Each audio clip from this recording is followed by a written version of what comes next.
Well, hello and welcome to Digital Influence. Today I have the pleasure of interviewing Gordon Jenkins, the visible guy. Now, Gordon has a really fascinating history, and we were talking earlier about the passion that he brings to business. So he's working in the digital and innovation field, but he's got a unique take on it. I think you're really going to enjoy this interview. So welcome, Gordon. Thanks for coming on the show. Hey, no problem. Thanks, Dallas. Thanks for having me, and welcome everyone. Terrific. Well, look, I'll let you tell us about who you are and what you do, because it's a bit more of a complex story than some. There's two aspects to your business, and we were Sure. just talking about how they're coming together, and it's a good example of how quickly the world changes and how we need to respond to the market and our clients. So tell us about you and your business. Sure, love to. Thanks a lot. So let's start off with where I am today, and then go backwards, and that will actually help you understand how I work with organizations. So straight to the point, people call me the visible guy, and that's what I'm getting to be known as. And what that means is that I enable invisible people and organizations to become visible. It's not marketing, Great. it's about being visible, and something that I call networking with purpose. And let's put that into context that I believe that invisible people and organization collect social media likes and business cards, and visible people and organizations network with a real purpose to goals. But the invisible guy is relatively new.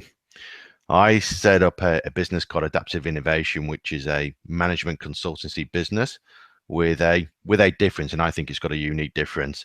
Yeah, we focus around the innovation, around opportunity, around success, but as you will know, Dallas, and people listening here, there are thousands and thousands and thousands of management consultants, business advisors, and how do we do something that's real different? And people say, well, how do you do something? And straight away, I go into the outcomes I've achieved, and we can talk about some of the outcomes we've achieved. But invariably, it's about the passion I've got in. A little bit of my history. About 10 years ago, my wife got diagnosed with a life-threatening illness and needed a double lung transplant. And I Wow. found a passion.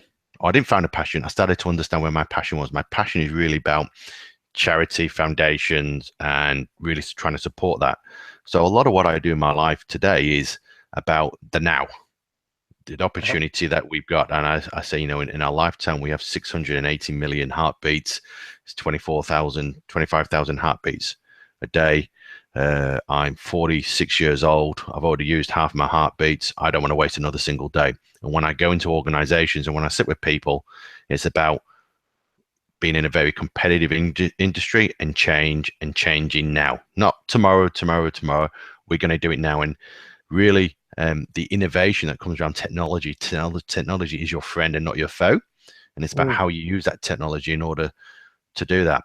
And as I tell people about adaptive innovation and the stories behind that and the real stories of businesses, a lot comes in about my life, and more people, the clients were more interested about me, about the culture, and my values.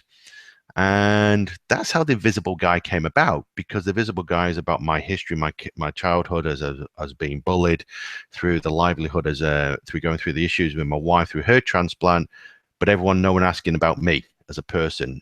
And that Mhm. got me to thinking about organizations. Is that you hear the comment about the difference between hearing and listening. Well, we're often seen, but we're not visible as Uh-huh. organizations and people. And that's really how adaptive innovation makes sure that you as an organization and you as an individual are really being visible to your network and to your ambassadors, and your ambassadors know how you're going to be visible. So that's a little bit about me. I've spent 20 odd years in financial services. A lot of that has been spent on the client facing side, in working for investment banks, private equity, ran a family business with my father for 35 years. So yeah, my worldly experience is quite vast and quite diverse. And my network's huge, so I've been able to learn off other people's networks as well. But as a business consultant, as a coach, it's about being accountable, it's about being measurable, and it's about having very, very clear outcomes. If it's Mm. not those three, then we just don't get on really. Well, I So love yeah, that idea that that innovation has to be now. So often we go, oh yeah, we should innovate. Oh, maybe later. It's yeah, in that it's really interesting now. Not only is it now, but give it a go. You actually have to give it a go and understand when it does, why, when it doesn't work, why it doesn't work. It doesn't necessarily mean you're wrong. I mean, it's the old analogy about what makes a great basketball player. It's not the shots that you've achieved. It's not the 3-pointers you've hit. It's the 3-pointers that you've missed and learning from that. Innovation changes so quickly, and I think we often try to do things ourselves. And what innovation really allows us to do is not to use it. So, for example, I've got someone in Peru who enters all my business cards into my CRM system. Cost me $8 an hour. Why? Well, I'm dyslexic, so my typing sometimes is wrong, but I know someone can do it, and it saves me 2 or 3 hours a week to do it. So why not use technology that way? My articles and everything are all written by me because it's me. No one can write for me. But someone can do the spell checking and the grammar checking and using the innovation behind that. So that's what we bring into business and try to be really, really different about it. It's like, we're on Skype now. We're on this Google Hangout thing now. So this is innovation. Whereas before, 5 years ago, we would have been on the phone. Or just not done it. Or just not done it yet. It opens up all these new doors, doesn't it? It opens up the new doors. There's no barriers. And I think in organizations and people today, when I go in to see them, it's really about the desire to change. If people say they don't want to change, that's okay. To me, that's laziness, and that's their own decision. When people say we can't change, then it's really about understanding why you don't think you can change, because everyone can change. It's whether they want to change that's the issue, if that makes sense. Yeah, great. Yeah. So tell us a bit more about who you work with. What are the problems that they face, or the challenges or opportunities they see that make them think, look, we should get in an innovation specialist, and I've heard Gordon's good. What makes them come to you? What situation are they in? So it's really interesting. So about 98% of my clients are all referrals. I'm trying out some really interesting things on marketing just through Instagram and Twitter at the moment. And that it's really interesting, the interest I'm getting for the visible guy through Instagram and Twitter versus adaptive innovation. And if people have a look at the websites, they'll see the websites are completely different. But when you dig deep and look at the framework and the programs are very similar. So it's understanding the marketplace on that side is how it's attracting. For me, that's quite an interesting prospect. Comes back to this thing about listening. So often when I sit down with people, in organizations or individuals, I listen, which is hard for me because I like talking. And you listen, and in essence, we look at the barriers. What I'm trying to find out is the barriers of change. What are the barriers to change, and why? And part of that is understanding the barriers and the knowledge you gain from that. And I think one of the reasons that people come to Gordon is not because of necessarily the solution, but my network. This network with purpose. It is a very, very deep network, and it's a very wide network. One thing I learned very quickly in this business is don't try to do everything yourself. You're not expected to do everything yourself. What you're expected to do is understand solutions and understand how to drive solutions. So let me put that into context. That when I work for one client, we saved $100,000 in SEO marketing for them. Now, I'm not an SEO expert by any chance, but it wasn't. And they went, oh, we've saved $100,000. I went, no.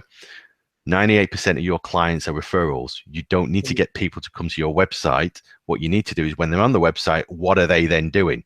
So the $100,000 was redirected into a different digital marketing expense. So it's understanding, so it's not saving the money, but it's using the $100,000 in a different way, which are more measurable and outcome process.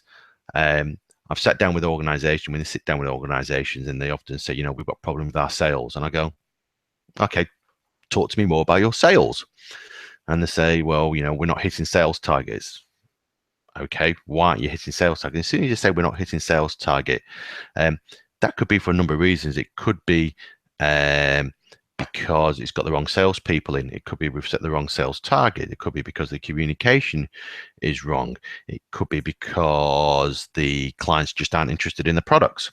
There's a number of different factors behind that, and one of the questions I often ask, and I was at a networking function last night, and they were talking about sales, and I said, give the example of a car showroom. You've got to sell. The management team comes down and say you've got to sell 10 cars, and I say to Dallas, you've got to sell 10 cars, and Dallas goes, that's great.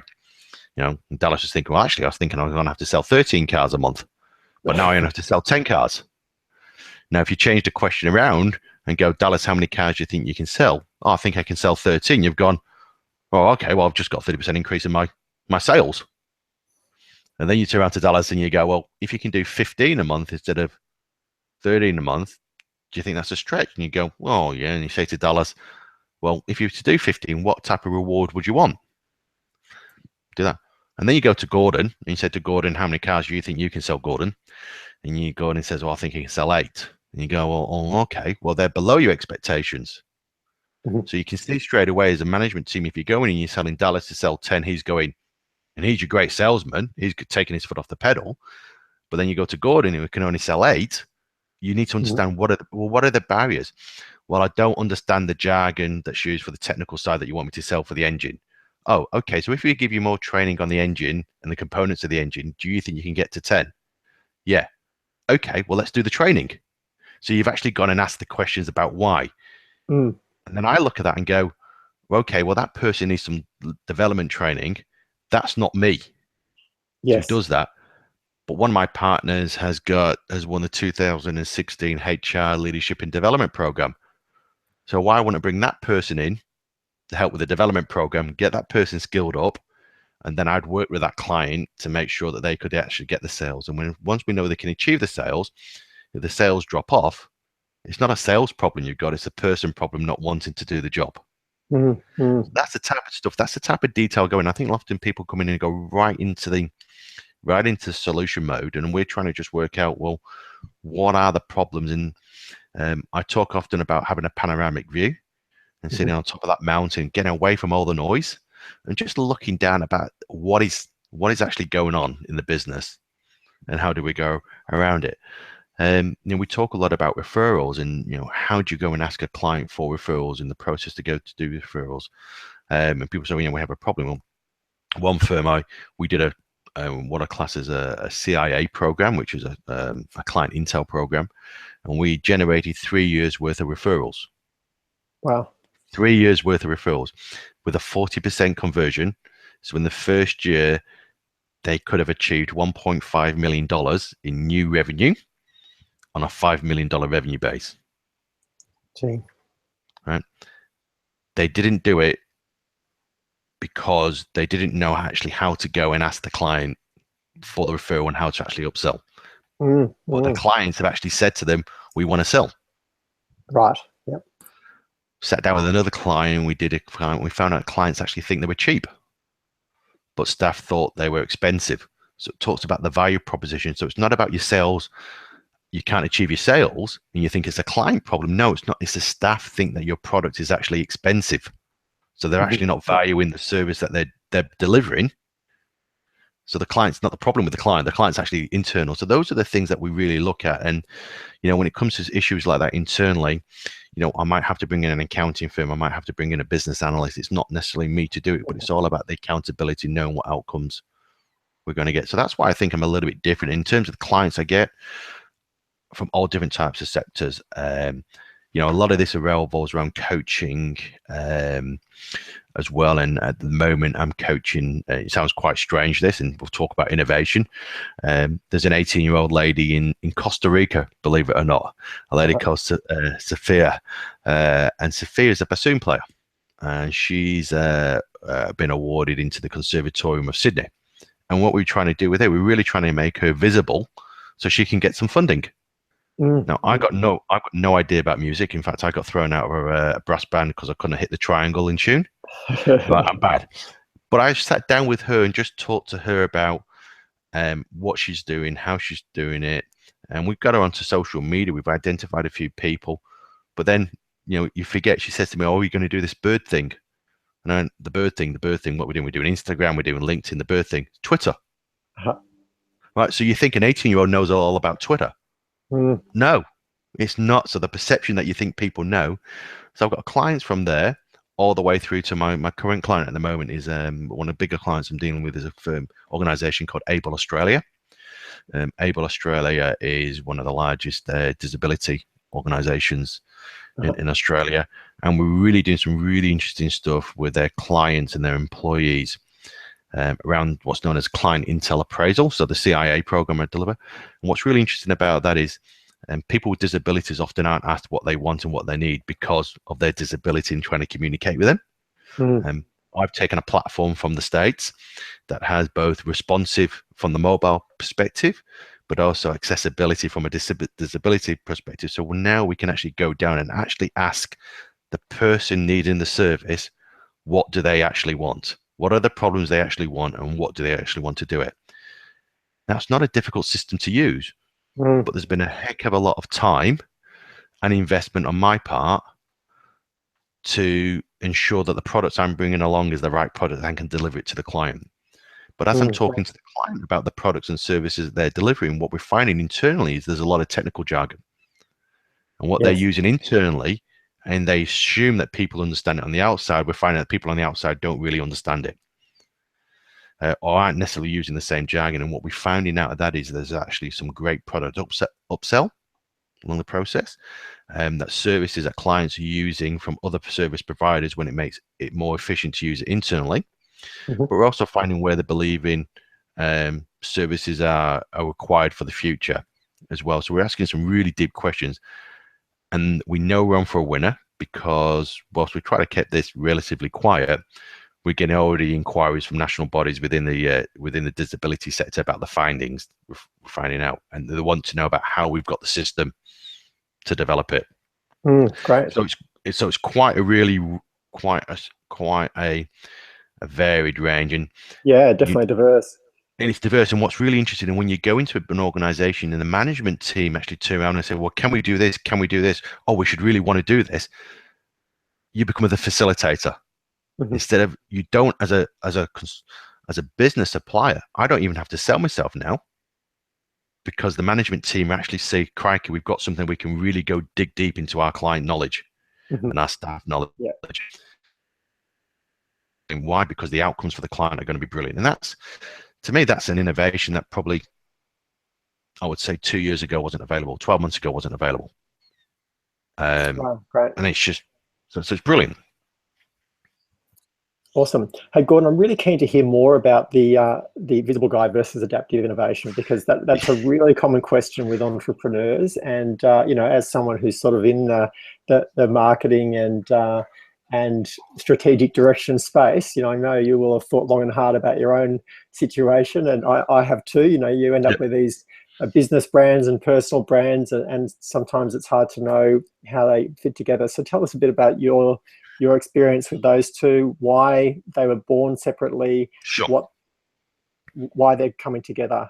So and what people should do. Everyone wants to just know, should I be a business brand or should I be a personal brand? Tell us the one-word answer at the end. So let me put it in a simple way. If you go and ask 4 people for their view, you get 8 different answers and you'll be more confused whatever you do. So let's do adaptive innovation. Has been a natural progression of me in business for 20 odd years, right? 25 years. The visible guy has been his passion that's been there, but I've not really understood it until now. And that doesn't mean I've missed an opportunity. What it means is it's taking me this, and let me go back and explain what that's about. When you got diagnosed with an illness and we don't know how long Wendy has to live, whether it's going to be another year, 5 years or whatever, our life changed. We got off the corporate gravy train and we started completing bucket lists.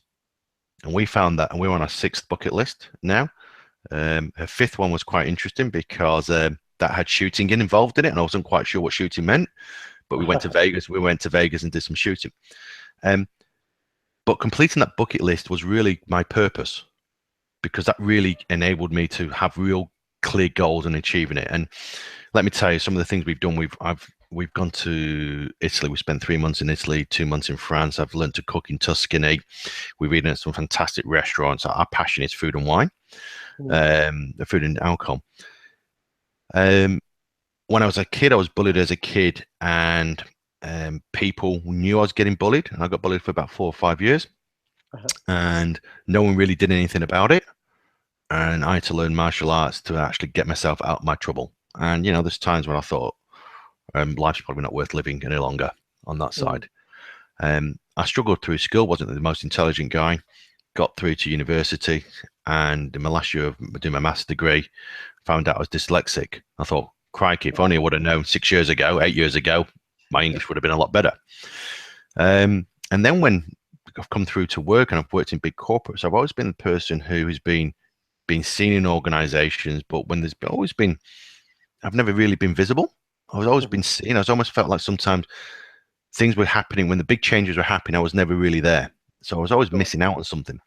And then when things happened with Wendy, yes, all right, all the focus was on Wendy, but I really needed some help. I really needed some real emotional coaching and coaching about what was going on, life and death situations. But no one cared about me. No one asked me, how am I doing, Gordon? What am I doing?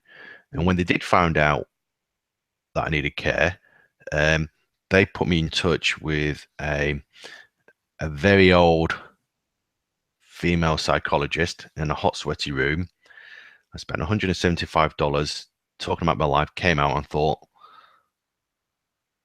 they're putting me on a path that other people have trod, because that's the only way to solve the problem.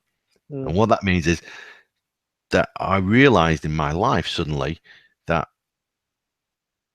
we shouldn't tread the path other people have chosen. You should tread the path that suits you. You might get to the same outcomes, but you need to tread the path right for you.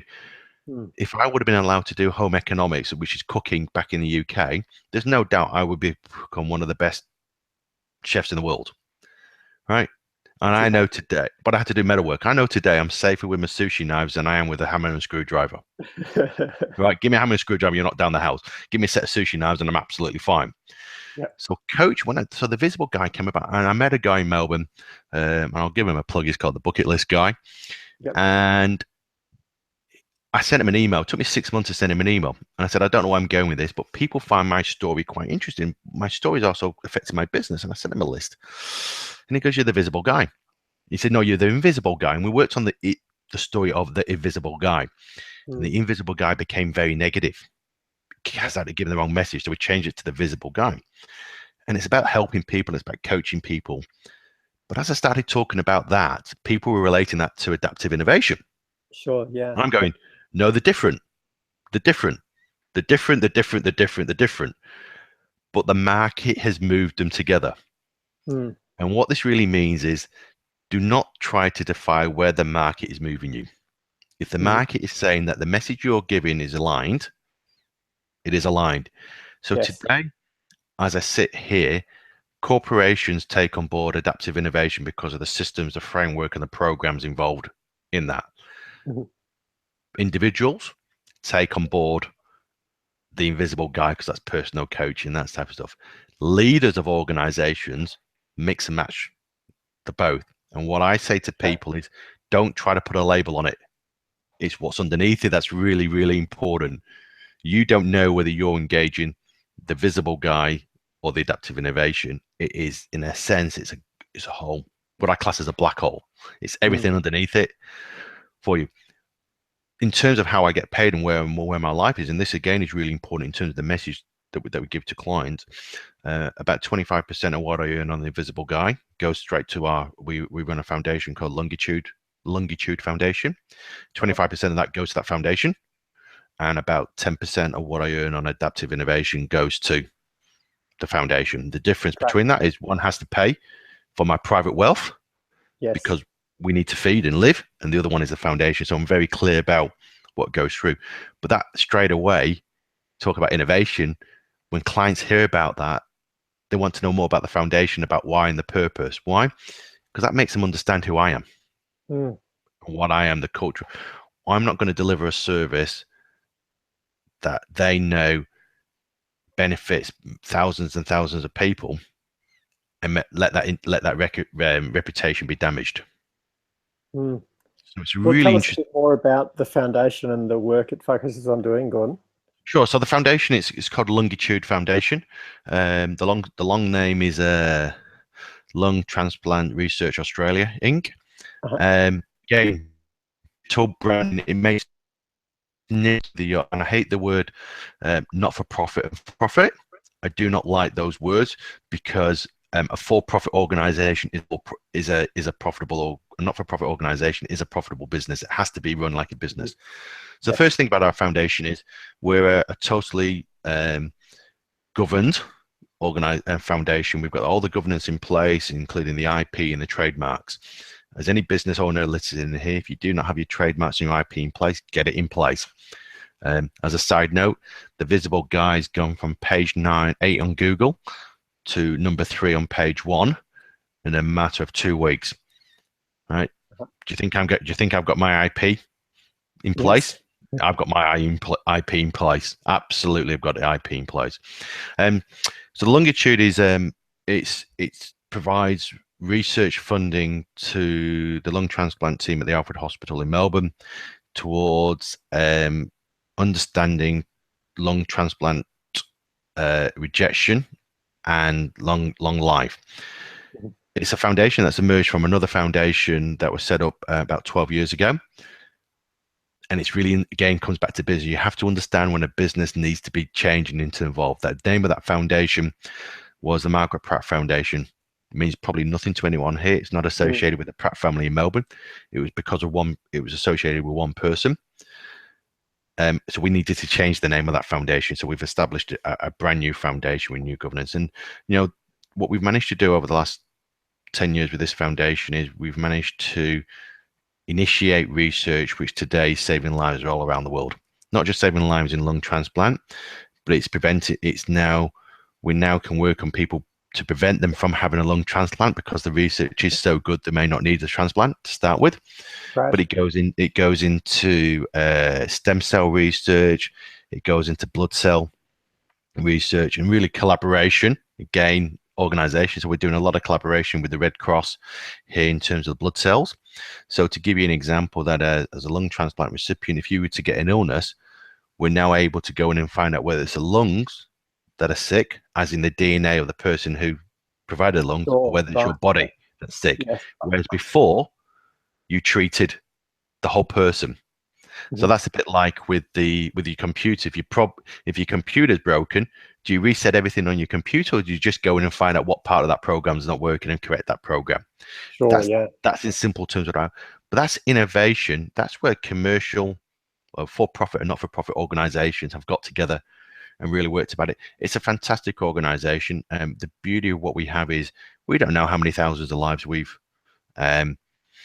saved, or we've extended. What I do know is that Wendy is coming up to a 10th year of a lung transplant, being a lung transplant recipient. She didn't expect to get past 3 years.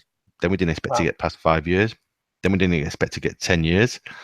She's now threatening to be with us till I'm 85, and I'm going, oh, I don't know whether we can afford that, but it's a real passion. But that's the passion. And when we talk about organizations, and don't leave it till tomorrow. You do it now. Your competitors aren't leaving it till tomorrow. You need to have both a tactical and strategic advantage against your competition today. And you need to make sure that you've got some sustainability towards it at the same time. So foundation in terms of a strategic plan, in terms of raising our awareness, organization, even down to the fact that we make one of our values is we must have fun. We must have fun in what we do. The same way as you have, right? If we're doing this for 16, 18 hours a day, we have to have fun. Yeah, for sure. To me, it's a real passion. And to give you an example, last night I was at a function, and it was a coach. There was a private equity function, and they said, do you have any real problems? And I put my hand up. I said, look, I have a real problem about how you differentiate between the emotional need and the physical need. So I'm focused on the organization, on the foundation to keep that running, but how do you keep on with the business, doing the business at the same time? And just by talking to that, I've picked up a client on the back end of that who wants some coaching about their business, about how to get the right culture in their business. So it's really interesting. So to me, it all comes together. I know it might sound a bit mishmash, but Invisible Guy and adaptive innovation is really a name, just two names. Underneath it, continued innovation, continued learning, continued being able to be visible, ensuring that I stand out. Yeah, That for people know sure. who I am. To the extent that now I get introduced as the visible guy. Yeah. So People, if someone is listening to this and thinking, oh, look, that sounds kind of interesting, but they're not really sure where to take it, what are some sort of red flags that they might need your help, or that they should be looking at innovation, or alternatively, things on the horizon, big opportunities that people should be gearing up for? What are some indicators for people who would be ideal clients for you, or someone like you? sure. So a couple of things along that. I started off really about I focused on the difference between client satisfaction and client loyalty. The two things are completely different, and people assume if you've got client satisfaction, you've got client loyalty. They are completely different. Let me do that for you. You've got a Telstra. Well, we talk about we'll talk about MBM. You're on a Telstra phone. You're happy with your Telstra phone, and you just use it. No problem at all. You just use it. You just use it. You just use it. However, if Optus come along and say, "Here's a better deal, and it's going to save you $100 a month," you'll swap. Right? You're satisfied, but you're not loyal. Make happy. Yeah. If you're at Cairns Airport and the only airline out that is Qantas, right? You're absolutely loyal to Qantas because you've got no choice. Sure. Yeah. It doesn't mean that you're satisfied. Yes. Yes, that's two very simple ways. So there's an absolute difference, and people get mixed up between client loyalty and client satisfaction. People that use me just usually ring me and say, "Hey, Gordon, can we have a chat? I've got a problem," or "I think I've got a problem," or "Hey, Gordon, I want to go into this market. I just want to check with you how I enter this market."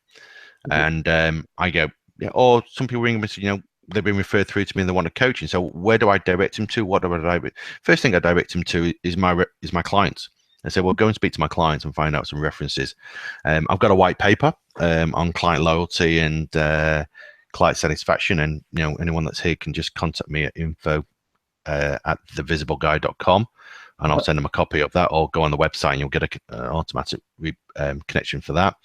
But I also sit down with people and say, well, okay, well, let's organize a 15-minute Skype call and we'll just chat. Yes.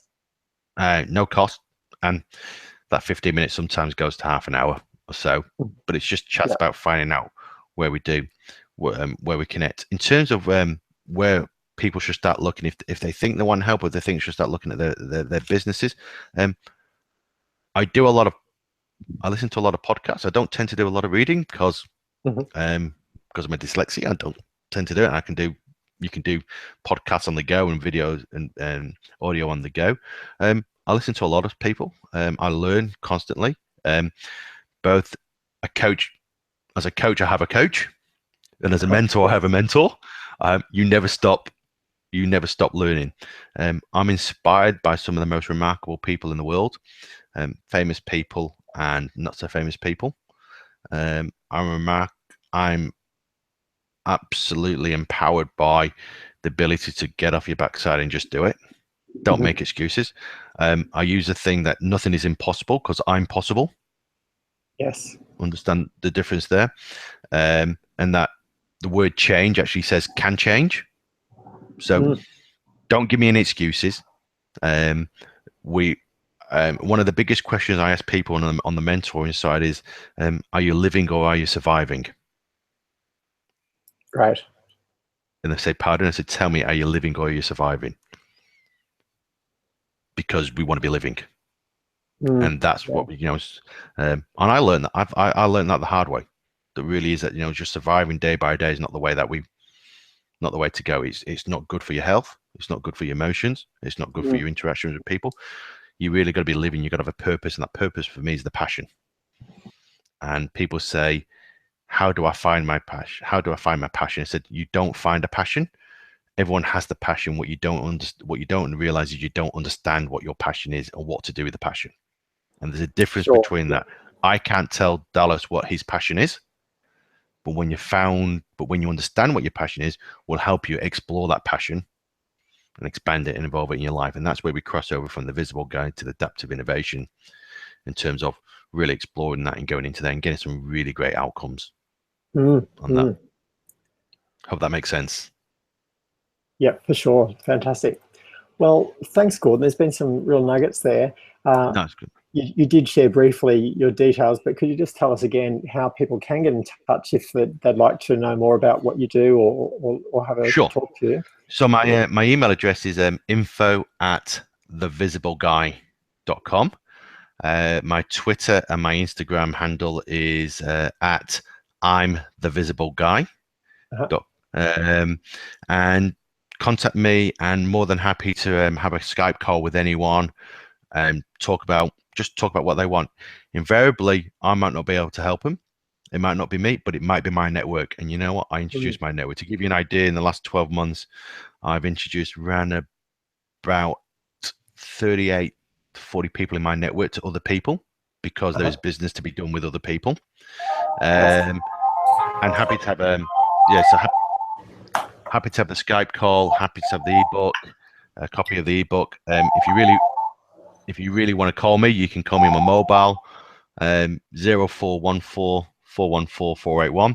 And typically, being the visible guy, yep, I'm all over social media. you are. So yeah, so those are, I think, the easiest ways to get hold of me. And I'm happy to have a chat with anyone to go forward, because that's how we met, Dallas. We met because there was something I wrote on social media. You were intrigued. I was intrigued that you were intrigued. We got together. We had a conversation probably about 6 months ago now, I think it was. It was. There was a connection. I said, let's hold on a minute because something's changing in my life and bits and pieces. And we've kept in touch. And that's where we come from. And there's that intrigue behind us. And that's how we develop relationships. And, that's how we network with purpose. For sure. And something that's stuck with me over the last few years is that so often when we're feeling stuck in life or in business and we think, oh, if I just need more money, or if I could just buy this thing, or if only we lived here, we'd be okay. But so often it's not a thing you need, it's a person, and someone else has the answers. And it might not be someone you know directly. It might be someone that someone else knows. So rather than thinking, what's the thing, think, who's the person? Exactly. And it sounds really stupid, but the daftest question is the question you don't ask. For sure. All right, well, fantastic, Gordon. I really appreciate your time, and it's been a pleasure talking to you. Cheers. Thank you. Thanks, everyone, for listening. Terrific. Thanks again, and we'll see you all next time.